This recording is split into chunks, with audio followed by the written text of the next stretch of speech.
ఇవాళ ఈ వైఎస్ఆర్ కాలనీ అనేది వైఎస్ఆర్ కాలనీ అండ్ ప్రశాంత్ నగర్ ఈ 14, 15వ డివిజన్ అలాగే చుట్టుపక్కల ఉన్న ప్రజలందరూ మైనారిటీ సహోదరులు వచ్చి ఒకటే కోరుకున్నారు, మాకు ఈదిగాకి ఇచ్చిన జాగాని ఎవరెవరో ప్లాట్లు వేసి మాకు ఆక్యుపై చేసి ఉంటారు సార్ అని ఒక అర్జీ ఇచ్చిన తక్షణం మా మైనారిటీ వింగ్ జాఫర్ గారిని ఇంకా అనేక మంది నాయకులను పిలిచి వీళ్ళతో పాటు వెళ్ళి ఇమీడియట్గా వాళ్ళకి ఏదైతే మంజూరు చేసి ఉండామో దాన్ని క్లీన్ చేసుకొని ప్రారంభించాలని చెప్పాను.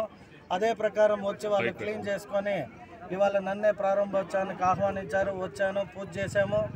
సో మైనారిటీలకి ఏదైతే హామీ ఇచ్చిందో తెలుగుదేశం ప్రభుత్వం, అలాగే వారికి ఎల్లప్పుడూ గత 5 సంవత్సరాల్లో అనేక రకాలుగా అన్యాయం జరిగింది.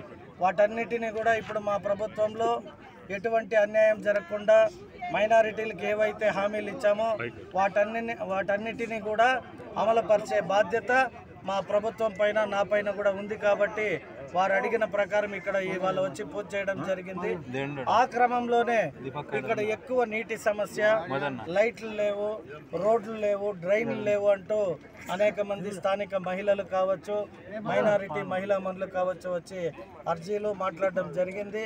వారందరికీ కూడా చెప్తున్నాం, మేము ఇప్పుడు 1 నెల రోజులే అయ్యింది కాబట్టి కొద్ది సమయాభావం ఇస్తే డ్రైన్లు కానీ, రోడ్లు కానీ, లైట్లు కానీ, నీటి సమస్య అయితే 2 రోజుల్లో పరిష్కరిస్తానని చెప్పడం జరిగింది. సో ఇవన్నీ చేయడానికి తెలుగుదేశం ప్రభుత్వం ఎల్లవేళలా ఇటువంటి ఒక కాలనీలకి ఏం కావాలో అవన్నీ ముందుండి చేసే బాధ్యత నేను కూడా తీసుకుంటానని తెలియజేయడం జరిగింది.